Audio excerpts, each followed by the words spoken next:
Bismillahirrahmanirrahim. Sudah bisa terlihat di sini ada 10 keutamaan lafaz Bismillahirrahmanirrahim.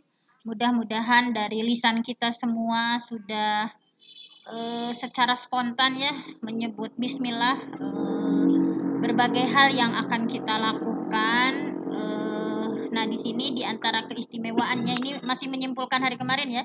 Keistimewaan dari lafaz Bismillahirrahmanirrahim adalah yang pertama tentunya pembukaan dalam Al-Qur'an. Jadi kalimah bismillah ini Allah membuka kitabnya ya, subhanallah, Allah membuka kitabnya dengan lafaz Bismillahirrahmanirrahim yang merupakan kitab yang paling agung ya, Al-Qur'an dibuka dengan lafaz basmalah. Jadi begitu istimewanya kalimah bismillah. Mudah-mudahan selalu basah lidah kita ya melalui pekerjaan itu dengan bismillah. Nah, ini sebuah kalimah yang agung. Surah dalam Al-Qur'an semuanya diawali dengan bismillah kecuali surah At-Taubah. Kalau surah At-Taubah mah tidak ya. Dari 114 surat itu semuanya diawali bismillahirrahmanirrahim kecuali surah At-Taubah. Nah, itu tidak, atau surah Al-Baro'ah namanya ya.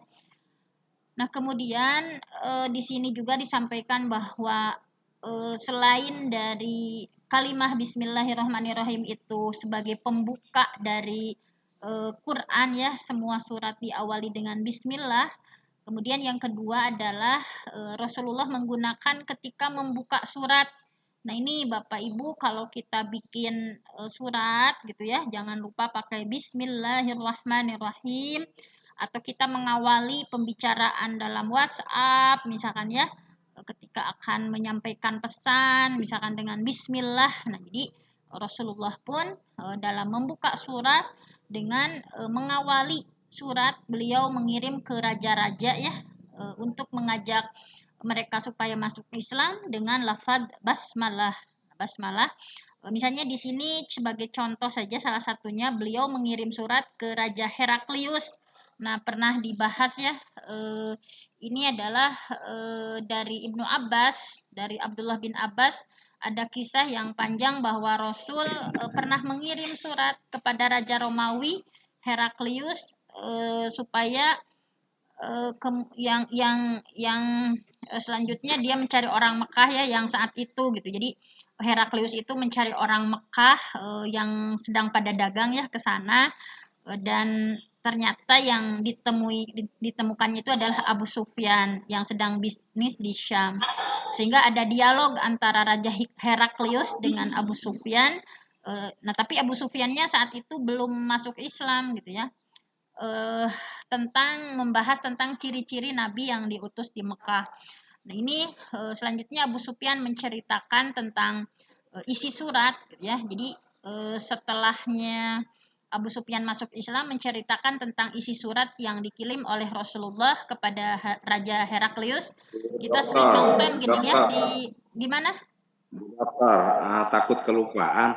Ini berarti untuk surat ke-9 atau surat At-Taubah kan di sana Allah tidak mencantumkan lafaz basmalah ya di awalnya. Iya. Berarti kalau saya ngimamin nih di masjid atau di rumah, terus saya pakai surat At-Taubah setelah waladolin amin, boleh ya langsung tanpa bismillah dulu. Ya, betul. Kang Fonda betul sekali. Kemudian kalau untuk surat menyurat atau postingan, alhamdulillah saya sudah membiasakan sesuai kesunahan Rasulullah mengawali dengan bismillah, tidak dengan salam. Nah, kemudian untuk langsung masuk ke tengah surat, kadang saya baca surat Al-Isra misalnya ayat 43 ya. Tentang doa kita bagi orang tua, Robbirhamhuma kama robbayani shogiro, itu kan ada di tengah-tengah di pas ayat 23 surat Al-Isra. Artinya bukan dari awal. Bolehkah saya langsung membaca wa qada rabbuka alla ta'budu tanpa bismillah dulu ketika saya ngimamin sholat?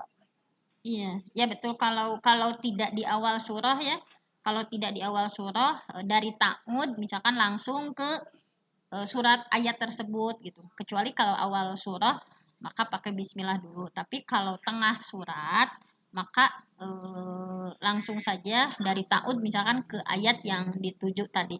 Wa qadha Oke, rabbuka ya. makasih. Betul-betul Kang Makasih Founder. Bu Dokter. Ya, terima kasih tanggapannya Kang Founder. Nah, Sama.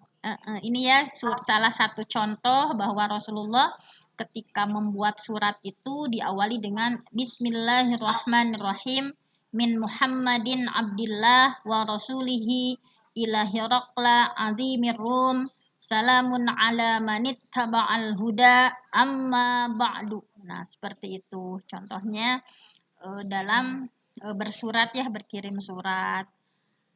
Nah, ini nggak usah dibahas ya.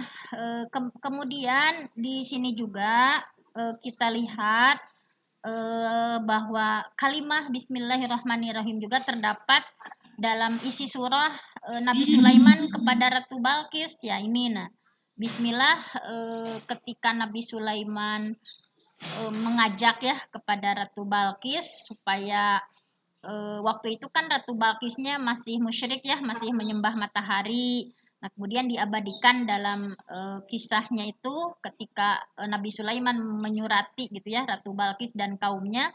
Kemudian sang ratu ini sang ratu berkata, "Ya ayyuhal mala, wahai para menteri, ini ulqiya ilayya kitabun karim." Saya dapat sepucuk surat nih ya, kitabun karim, sepucuk surat yang mulia. Innahu min Sulaiman. Surat itu dari Nabi Sulaiman ya. Wa innahu, dan isinya adalah isi suratnya Bismillahirrahmanirrahim. Nah, subhanallah, ini kalimah bismillah itu saktinya atau banyak berkah intinya. Bismillahirrahmanirrahim. Allah ta'lu alayya wa'tuni muslimin. Kalian jangan bersikap sombong terhadapku dan datanglah kepadaku dengan tunduk gitu, dengan dalam kondisi muslim gitu. Jadi tujuan utama Nabi Sulaiman mengirim surat itu adalah untuk mengajak mereka masuk Islam gitu, dan meninggalkan kekufuran. Jadi sepenting-pentingnya ya, mengingat pentingnya tujuan itu, Nabi Sulaiman mengawalinya dengan basmalah. Nah itu. Terus juga nih jangan sampai lupa kalimah bismillah juga bisa kita pakai untuk pemula untuk berbagai ibadah ya. Kayak kemarin udah terbahas bagian misalkan bacaan bismillah, misalkan untuk menggunakan membaca bismillah dalam berbagai ibadah kayak seperti wudhu, mau mandi bismillah dulu, mau tayamum bismillah dulu. Ini ada hadis dari Abi Hurairah, la wudu'a liman lam yadkurismallah ta'ala alaih. Tidak ada wudhu bagi orang yang tidak menyebut nama Allah. Jadi jangan sampai rusuh gitu badai wudhu ternyata sampai kalhilap bismillah misalkan. Jadi hadis ini berbicara tentang wudhu, namun para ulama mengkiaskan. Jadi kias itu membandingkan kayak untuk mandi bismillah dulu, tayamum karena itu adalah kegiatan toharoh atau bersuci. Kemudian perlindungan dari setan nih ketika makan. Nah ini bahwa orang yang ketika makan atau mau minum nih kadang lupa mau minum, mau makan, didahului baca basmalah. Karena kalau kita basmalah dulu maka setan tidak ikut makan sama kita gitu. Tapi kalau tanpa basmalah setan akan ikut makan dan minum sama kita gitu. Ini jangan, walaupun sepele tapi saya ingatkan lagi gitu ya. Ini hadisnya, ida akala ahadukum, apabila salah seorang di antara kalian makan, falyadkurismallah ta'ala, maka harus sebut nama Allah dulu, bismillah dulu. Fa inna sia, dan jika lupa ya, ayat kurasmallah, lupa gak nyebut bismillah fi awalihi, pas di awal gitu ya, kita mau minum atau mau makan udah bek pabida lapar misalkan, ini hilap nyebut bismillah di awal, falyakul, maka ucapkan bismillah awalahu wa akhirahu. Ucapkan bismillah awalahu wa akhirahu, dengan nama Allah pada awal dan akhirnya. Gimana? Itu khusus untuk makan aja, bismillahi awaluhu wa akhiruhu. Ya kalau ini di hadisnya khusus untuk makan, kan kadang manusia jadi suka kalau lupa misalnya kalau misalnya Pak Sutri ini hubungan ML ya. Nah, Iya, tapi bukan pindahin lemari, tahulah gitu. iya, Nah, ML, Mas ML itu ini kan ngeri banget kalau lupa berdoa di awal, lalu setan atau jin ikut-ikutan main, makanya anaknya itu susah disolehkan karena ada titisan juga dari sana mungkin.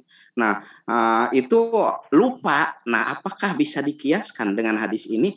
Pas lagi ingat di tengah ML, Bismillahirrahmanirrahim wa akhiruhu, misal.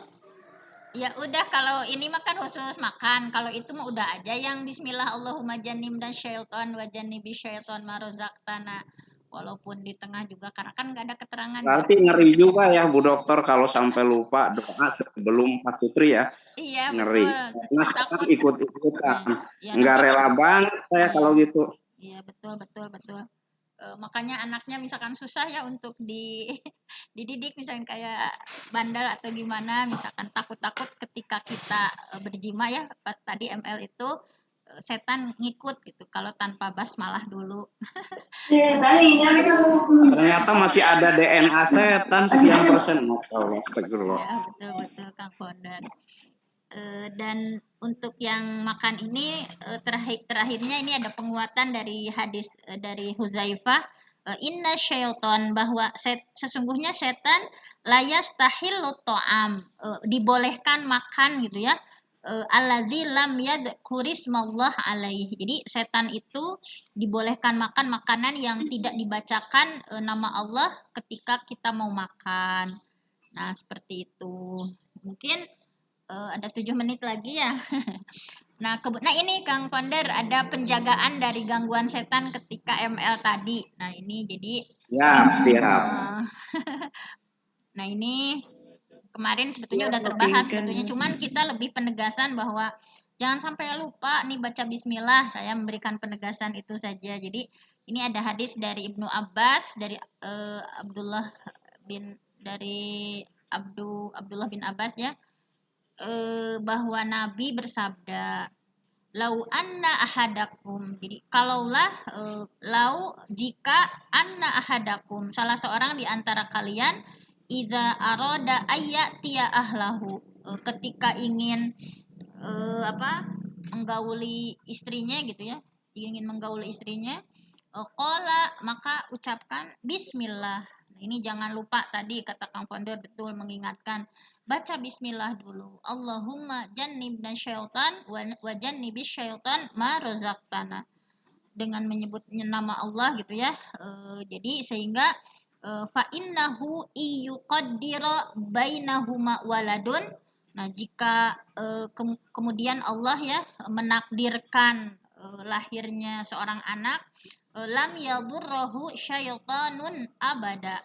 Jika dari berhubungan intim tersebut setan ya kita baca basmalah dulu maka setan tidak bisa mencelakakan anak tersebut abadan selama-lamanya. Jadi kalau di bismillahan lama mudah-mudahan soleh gitu ya karena lam yadurruhu syaitan abada. Gimana? Eta pisang. Betul. Jadi saya curiga nih, jangan-jangan susahnya kita mendidik anak-anak di sekolah maupun di keluarga. Jangan-jangan salah satu saham terbesar dalam mencelakai pendidikan anak salah satunya lupa basmalah dulu sebelum ML itu. Iya, betul. Masya Allah. Ya bisa itu ya itu besar kemungkinan ya besar kemungkinan misalkan bahwa kenapa sih kita susah gitu mendidik anak kita misalkan kita banyakin istighfar sekarang ya Kang Pondar banyakin istighfar jangan-jangan Betul, misalkan betul. Bila perlu di sablon Bu Dokter tempel di dinding kamar tuh. ya ya betul supaya ingat ya. Betul. Nah kemudian yang selanjutnya juga di sini bisa menjadi penghalang antara pandangan jin dan aurat manusia. Jadi bahwa sebetulnya kan kita nggak bisa melihat jin, namun jin bisa melihat kita gitu. Dalam semua keadaan jin itu bisa lihat kita gitu. Jadi nggak segan-segan lagi kalau jin yang kan jin itu ada jin kafir, ada jin muslim ya. Jinnya yang kurang bertanggung jawab, nah Bisa misalkan ketika kita tidak berbusana, nah itu jin bisa melihat kita. Nah, sehingga Rasulullah bagaimana untuk menanggulangi gitu. Ketika kita buka pakaian jangan langsung buka-buka gitu ya. Tapi baca basmalah dulu. Kita nggak boleh lupa baca basmalah. Ini ada hadisnya dari Ali bin Abi Thalib radhiyallahu an bahwa Rasulullah bersabda, "Satru ma baina ayunil jinni wa aurati bani Adam." Contohnya, satru penghalang ma baina ayunil jinni antara mata jin wa aurati bani Adam dan oratnya bani Adam. Nah ini iza dakhala ahaduhumul khala, apabila kalian masuk ya ke kamar kecil, ayyakula hendaklah mengucapkan bismillah. Nah, ini ketika masuk ke kamar kecil itu mengucapkan bismillah. Nah, ini hadis dari Tirmizi ya. Nah, seperti itu. Jadi nah ini kadang kita kan buka-buka we gitu nya teu apal eta teh aya nu ninggal misalkan jin, apalagi masuk ke kamar mandi. Nah, ini jangan sampai lupa ayyakula bismillah. Nah, seperti itu. Nah, kemudian dengan bismillah juga bisa menghalang setan untuk membuka tempat berharga. Nah, jadi misalkan kayak apalagi barang berharga yang disimpan di malam harinya ini bisa jadi incaran setan. Jadi setan itu berusaha ganggu kita ya dengan makanan kita dikotorin gitu. Misalkan mengambil barang ya, barang yang berharga itu diambil misalnya. Jadi untuk mengatasi hal tersebut Rasulullah mengajarkan kepada kita ketika mau menutup semua makanan itu dengan membaca bismillah. Nah, ini hadisnya ada ya. Gotul ina, cina tutuplah bejana. Jadi kayak panci-panci tetarutup gitu nya. Gotul ina, tutuplah bejana. Wa aukusiqa, ikatlah geribah. Geribah itu tempat nyimpen air ya yang terbuat dari kulit kalau dulu. Wa aglikul bab, tutup pintu. Wa atfi'us siraj, matikan lentera. Nah, ini sunah-sunah Rasul tuh. Kalau malam itu gotul ina, tutup bejana, wa aukul siqa, ya diikat diikat ditutupan gitu nya. Kemudian wa aglikul bab, tutuplah pintu kamar ya, dan wa atfi'us siraj, matikan lampu. Ini disunahkan juga. Fa inna syaitan la yahullu siqa, karena setan tidak mampu membuka geribah yang terikat gitu. Wala yaftahu baban, setan juga nggak bisa buka pintu. Wala yakshifu inaan, setan juga nggak bisa nyingkap bejana yang tertutup ya, panci nu tertutup memual tiasa kabuka gitu. Fa illam yajid ahadakum illa ayya'rudu ala inaihi udan wa yadhkura smallah falyaf'al. Nah, seperti itu. Bila kamu ya tidak mendapatkan tutup, misalkan tak ya tutupna kecuali hanya dengan melintangkan di atas bejana itu sebatang ranting, misalkan kayak kita lagi kemah misalnya tak aya tutup, misalkan hanya dengan sebatang ranting. Nah, ini dengan kalimat apa yang bisa menangkalnya? Wayad kuras mallah fal yaf'al. Nah, itu dengan sebut nama Allah, hendaklah seperti itu gitu ya, kita melakukan seperti itu. Nah, kemudian yang terakhir nih di 630 menghalangi setan menginap di dalam rumah. Nah, ini juga bacaan bismillah. Nah, ketika masuk rumah jangan lupa, jangan muka-muka we nya, bisa menjadi penghalang setan untuk ikut masuknya atau menginap di dalamnya. Langsung saja hadis dari Jabir, idza dakhala rajul baitahu, kalau seseorang masuk rumah, fadzakarallah inda dukhulihi, kemudian ia bismillah dulu ya, ingat Allah ketika mau masuk. Wa inda ta'amihi, ketika mau makan bismillah dulu. Qala syaitan, maka setan akan berteriak, la mabita lakum, enggak ada tempat nginap untuk kalian. Wala asya, tidak ada makan malam untuk kalian.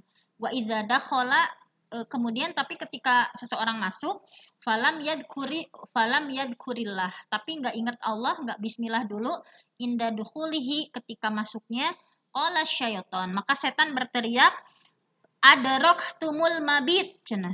itu. Caranya diumumkan bahwa kalian dapat tempat nginep nih, misalnya wa idza lam yadkurillah, dan ketika nggak disebut asma Allah inda ta'amihi, ketika makan, qala tumul mabit wal asya. Nah, kalian dapat jatah nginep, kalian dapat jatah makan malam. Nah, ini terakhir menjadi syarah halalnya hewan sembelihan nih, jangan lupa nanti kalau kita mencit bismillah heula haram gitu ya. Di antara keberkahan basmalah itu orang yang menyembelih binatang dengan menyebut basmalah maka sembelihannya jadi halal. Tapi nyembelih binatang teu bismillah heula baik disengaja maupun lupa maka sembelihannya batal, hewannya nggak boleh dimakan. Wala takulu, jangan kalian makan hewan ya, mimma lam yadhkurismallah, yang tidak disebutkan nama Allah alaih ya ketika menyembelihnya, wa innahu lafiskun, itu adalah sesuatu yang fasik, yang enggak halal gitu. Nah, mungkin hanya itu saja yang bisa disampaikan. Mohon maaf ya lebih 2 menit. Mudah-mudahan ada manfaatnya. Jangan sampai lupa bismillah, bismillah, bismillah. Tancapkan dalam hati apapun yang kita lakukan, kita awali dengan bismillah. Mudah-mudahan mendapatkan berkah dan pertolongan dari Allah Subhanahu wa taala. Aqulu qauli hadza wa astaghfirullah li wa lakum. Wassalamualaikum warahmatullahi wabarakatuh. Waalaikumsalam warahmatullahi wabarakatuh. Terima kasih Bunda Dr. Penti.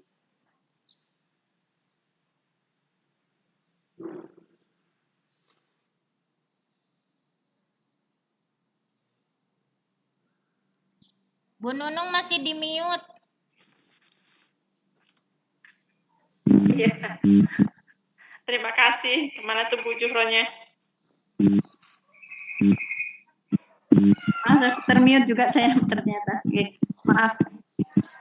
Saya kilai khairan jazak kepada Bunda Fenty yang telah memberikan ilmunya.